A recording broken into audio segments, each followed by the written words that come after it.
this week's episode of Faster Masters Rowing Radio. Grab a seat at the table as Masters rowing coaches Marlene Royal and Rebecca Caro share their biggest secrets on how to unleash your hidden potential and plot a new course for real results on the water and off. Now, on to the show.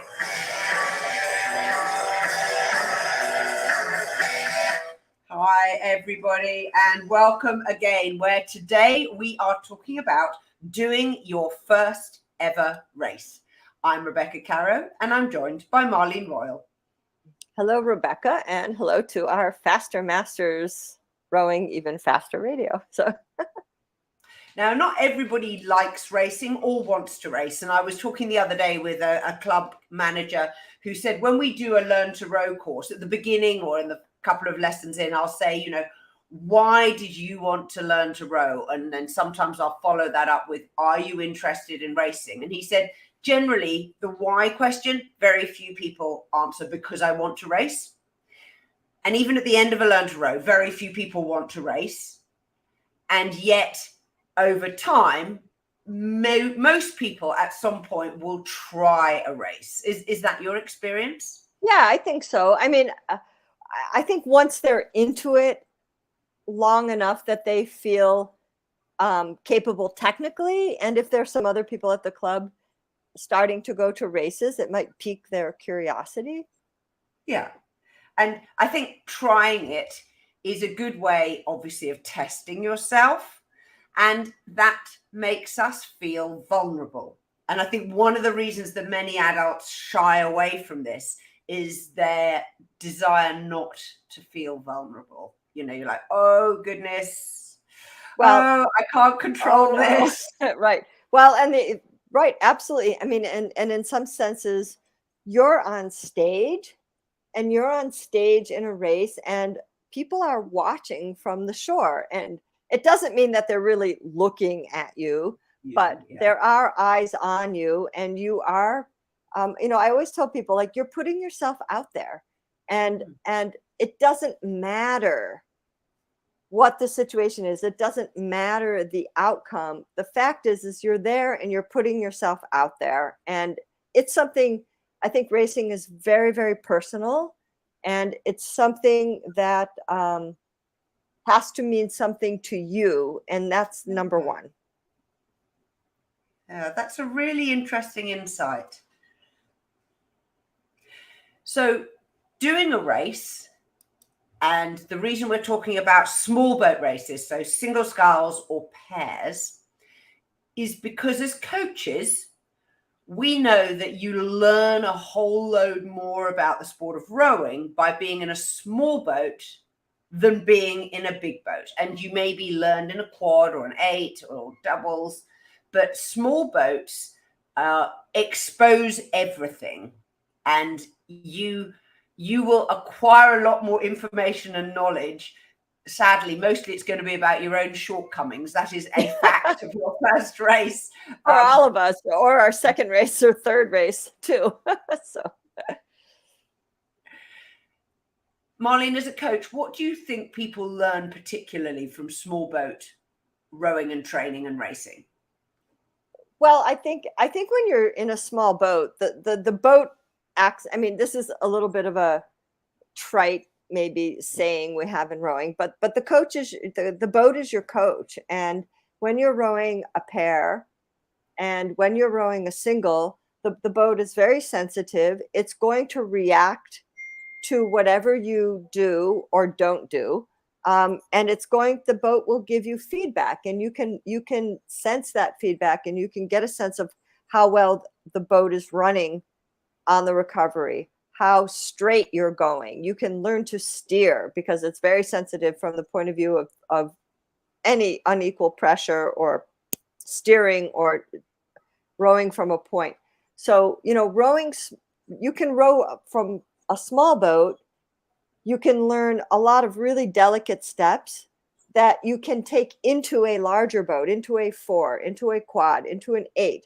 But it's difficult to go the other way around, right? So if you develop your skills in small boats, you become a very versatile oarsman or oarswoman. And, you become, you open yourself up to more seats. I think you're open to more availability of seats, especially if you scull more.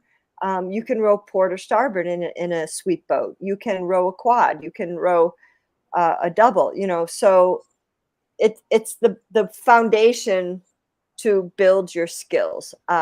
Granted, when you get into a bigger boat, you have to learn how to move with a faster boat speed, which means your blade work has to be a little bit better, and you have to stay with the quickness and the coordination that comes with rowing at a higher boat speed. But you can develop very, very good skills in small boats. And whenever you have a little bit of a time or half an hour, like go out in a single, go out in a pair. Even after your sweep program, I always recommend people to do this. You have an extra half an hour, get out on the water in a small boat and just go do drills. Just work on technique, if you've already done a session in a big boat. The only thing you won't learn in a small boat, which you need in a big boat, is how to follow somebody else. It's not quite true in a pair if you're a bow, but because you're going to opposite sides, that sort of asymmetry actually isn't a great way to learn how to follow someone. So yeah, let's move on to what to expect at your first race. And I'm going to kick off here by saying you should think through all the elements of what it'll take to get from the boat park to the race course and back to the boat park. Think of it as a circular thing. So write down for yourself what you need to do to get your boat to the regatta. Hopefully it'll come on a trailer. Maybe you'll have to car top it. Rigging. Checking everything is ready. Checking the length of your oars, your inboards. Making sure that you've got all the things you might need, like a water bottle or a seat pad or what other things you need. How to get from the boat park to the dock. How to get your oars also down to the dock. How to get into the boat at the dock. You may have a preference for getting in on one side or the other. Think about these things. Know what the circulation plan is. Where do you have to go to do your warm-up? What's your warm-up going to be? What time do you need to leave the boat park in order to get down to the water, in order to have enough time for your warm-up, in order to be at the start at least 5 minutes before your race? What about backing into the start or rowing to the start or turning the boat? And how are you going to manage that? What is your start going to be? What are you going to do in your mid-race? Do you need pushes? Do you know where the marker points are for the intermediate distances down the race course? And then after you finish the race, how do you get from there back to the dock to get out of the water, and from the dock back to the boat park to get your boat off the water? So that gigantic arc of things of what to expect is how you can prepare yourself. No, absolutely. And it sounds like a lot. And in some senses, it is a lot because it's something that's a little bit different from your daily practice. So, having a daily practice where you just, first I would say, write it down on paper. Just, just kind of, just brainstorm it a little bit. If this is your first race, maybe you've been to other races in bigger boats, but this is your first race on your own. Just kind of map it out a little bit. Is it a course Is it if it's a new course, is it possible to get there the day before and get out on the water and just take a look around and feel what the water's like? Is there current? Is it are there identifiable landmarks? Just I like to tell people, take ownership of the water, like it's yours, man. Get out there and say, okay, this is my office. I'm going to do fine. And, just like take the water, but you need a little bit of time without pressure. And this doesn't necessarily take a long time. It might only take 10 or 15 minutes, but you need to get on the water and just say, whew, okay, man, this is mine. I'm here. Everything's cool. Like, I need to look for this. I need to look for this. This is what the water feels like, because all water feels different. Water's got different densities. Is it salt water? Is it brackish water? Is it a river? Is it a lake? They all feel different, right? How deep is it can affect how it feels at the level of your blade work.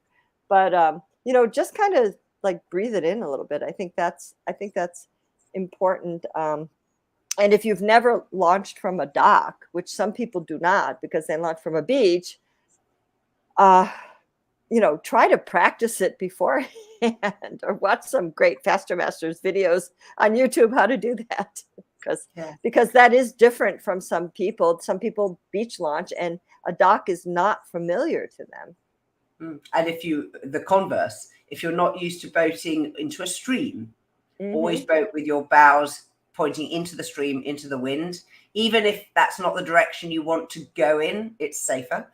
So having written this all down, then you need to build yourself a checklist.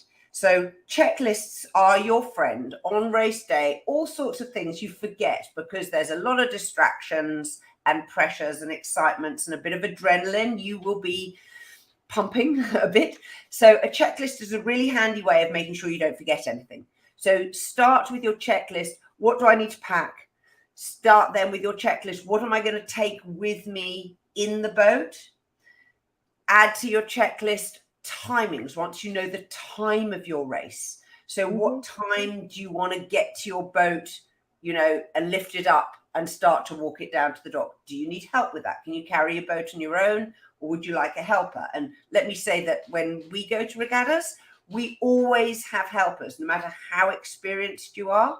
Oh, absolutely. Someone always keeps an eye out for someone about to go down and say, would you like a hand? Can I carry your oars? Should I pick your number up? All of these things. Yes. And you just having a little bit of support goes a long way. Somebody takes your oars for you. What if you have to hold your boat in line? Like certainly for some head races in the fall, you might be at a course where you have to stand in line for quite a long time to get to the dock. And you have to have a person, maybe if you could even have two people help you, that they can hold your boat for you, right? Because you're the one who's going to race. But definitely thinking about these type of logistics. And it's just referees, umpires will sometimes ask to check your heel restraints, your bow ball, the safety features. And again, it's quite hard actually to hold your boat for them to do that. If it's just one person, it's much easier if you've got two, if you're in a single. Yes. And I think having that little extra support also helps you mentally a great deal. I mean, it's just somebody's there. You have a little bit somebody to talk to.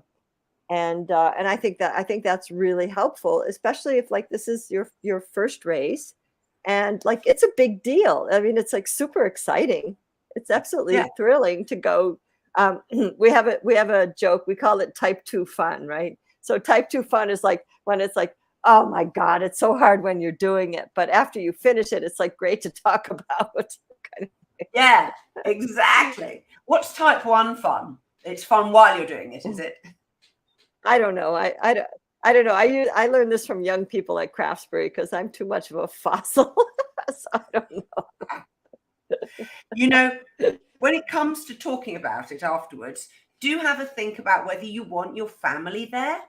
Some people feel more pressure if, their significant other or their kids are coming along. On the other hand, I generally find that families love regattas. It's a nice day out. And, even if it's pouring with rain, I love seeing kids running down the bank going, go, Mom. Yeah. Well, I think I've gotten feedback from scullers in different ways. If they were at the race course and it was their first race and there wasn't if they had to look after the kids, that was too much along with racing.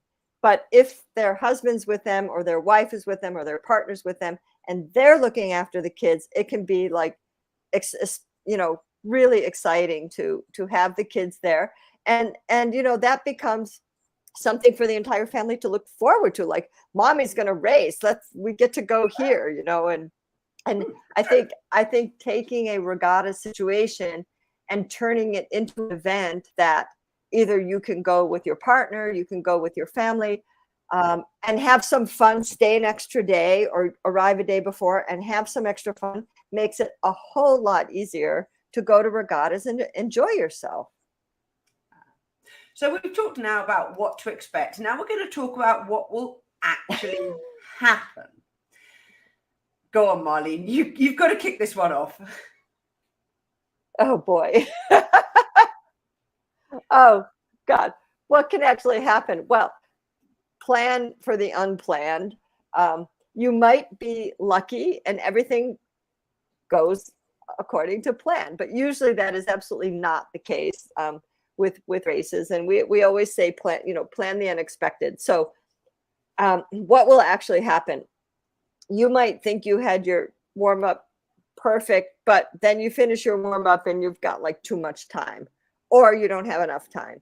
How do you get into, if you're doing a sprint race, how do you time getting into those starting blocks, even if it's a floating start? Like, okay, did I manage this, or I'm like way off base here?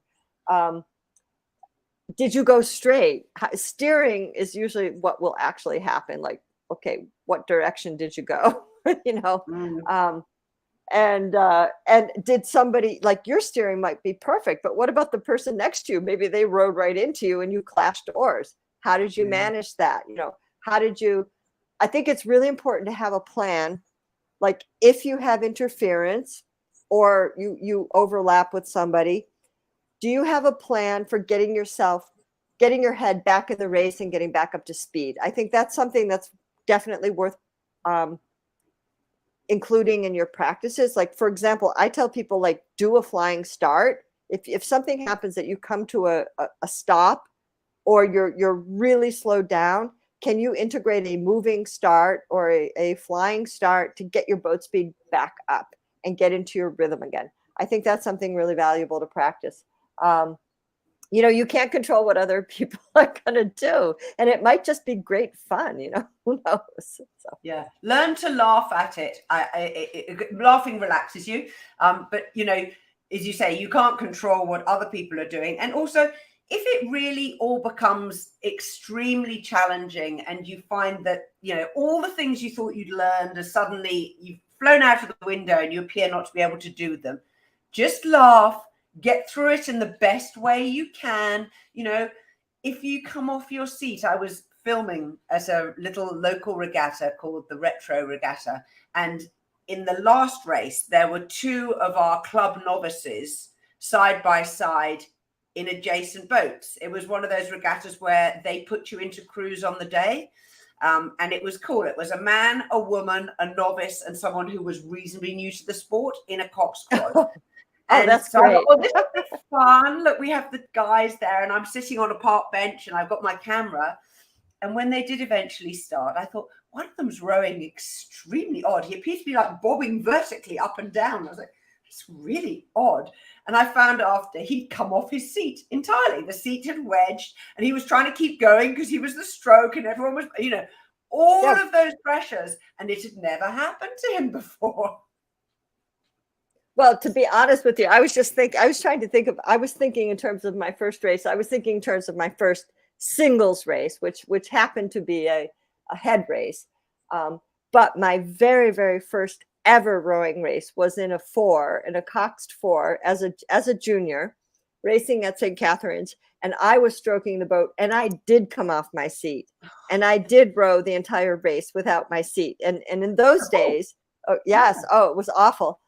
In those days, women's racing was 1,000 meters.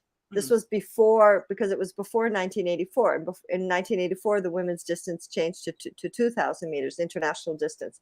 But we raced 1,000 meters. So I jumped my slide. I came off the seat and rowed the first race ever that way. And I was mortified. I was absolutely mortified that this had happened. And it never happened again. Yeah, exactly. So that is the best message, I think, to take from this is whatever happens. The world is not going to end. Learn from it. Sometimes you can't recreate in practice, coming off your seat. But if it does happen to you, don't worry. go ask someone more experienced, how do you get back on your seat? What are the things that I could have done that I didn't know about? So treat it as a learning experience. And as Marlene says, something that's worth talking about afterwards. Absolutely. And remember, Coach Mike Teddy says it's only a mistake if you do it twice. That's a great logic. I'm going to write this down. Mike Teddy. Brilliant. Yes, because it's a learning experience, learn from it, go forward. And, remember, you are just rowing a boat. So enjoy it, and just, I encourage people to go race and pick something local, pick something maybe where people, where it's not an intimidating course, where it's somewhere familiar, and it's manageable for where you're at in terms of your experience, because you really can enjoy yourself a tremendous amount. So what can you do in practice to try and simulate racing? And my old club in London had a really good thing that we used to do through the summer on Wednesday evenings, which we called the 1K pieces. I have to confess that although the distance was 1K, it was on a fast flowing river. So we were probably actually rowing about 750 or 800 meters. And the way it worked was that we lined up 3 abreast in single sculls. And there was one person at the start and one at the finish. And they would say, go, and you would race. And as soon as you had finished, you would turn around to go back to race again. But the way they organized it was in waves, so that each race event had obviously someone who came first, second, and third. If you were first, you stayed in that race. Sorry. If you were first, you went up a heat, unless you were in the top flight. If you were second, you stayed in that same heat for the next time around, because we did it 3 times. And if you were third, you dropped back to the race behind you, who were slower people. And so over the course of an evening, you got 3 races, 3 practices against usually different people. So the faster people went up into the faster flights, and the slower people dropped down. And there was no shame in dropping down, because you get to a point where you are racing people who are similar speed to you today, and if you're rowing atrociously one day, you'll drop down some, and another day maybe you've got it together a little bit better, and you manage to hold your place in that heat and do 3 races in the same heat. That sounds like a lot of fun. And also some clubs organize, for example, like in preparation for head racing season, some clubs organize I'll just say a Wednesday night trial, and everybody in the club does it. And it just becomes one of the practices is to row a trial race. And that can be a fun and terrific way to get some experience rowing around other boats, because I think that's one of the things that's new for when you go to race a small boat the first time, is you're not accustomed to other boats being very close to you. And you have to learn to steer and to communicate and get used to other boats being around you in a practice trial. That's a great way to do that. And you make a good point there about what to say. So it's completely, you are your coxswain in your single. And so when someone's coming close to you, if you think they haven't seen you, holler, call out, make sure they've seen you. Then, you can let them take the avoidance action. You don't have to do that. But what tends to happen is that people don't call early enough. So I usually call, take a look, Sculler, take a look. If I know them, Marlene, and then they can take a look and they can make a judgment.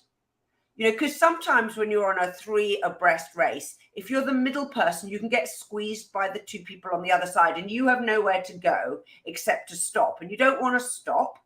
And so telling each of them, steer away, is a good thing to say. So firstly, make them aware of the fact that you're there. And then secondly, if you think you know what you want them to do, tell them. And quite often people will do it. If you say steer away or go to the outside, they will. Even Amazing. Yeah. They don't always, but it really helps you, because then you feel like you've offered them a solution. And obviously sometimes it feels like this is happening quite quickly, and so you don't want to risk another 5 strokes going by, which is 15-20 seconds, and then they get even closer to you, and obviously you don't want to collide. So little things like that are really good sort of things that you can learn when you haven't got a buoyed course and you're on you're with your club mates on a friendly bit of water, and it's just competition. It's not malice, although there are some malicious people out there. But trust me, when you're the beginner, no one will be mean to you. They just won't, because they will remember that they were once. It's like being the learner driver, in the car. Give them space, because you were there once. No, it's absolutely true. And I mean, and even if you have just a friend, or you go out with another pair, or you go out with another single sculler, practice steering off of each other, and develop these skills, because it making little adjustments, seeing things a few strokes before they happen makes a big difference. And run through your race plan. I think it's a great experience to challenge yourself, no matter where you are on your rowing journey, so to speak. But you can have loads of fun and really challenge yourself. And you might say, hey, racing's not for me. I just want to go work on my technique. And you might say, like, this is so cool. I love this. And I haven't done anything this exciting in like a really long time. So choice is yours. So we encourage you to go and enter a race. Go with some friends and have some fun. We are part of the Rowing Chat Podcast Network. Please tell your rowing friends about the show. And if you've learned just one helpful thing from today's episode, please consider supporting the show for as little as $1 per month by visiting fastermastersrowing.com/podcast.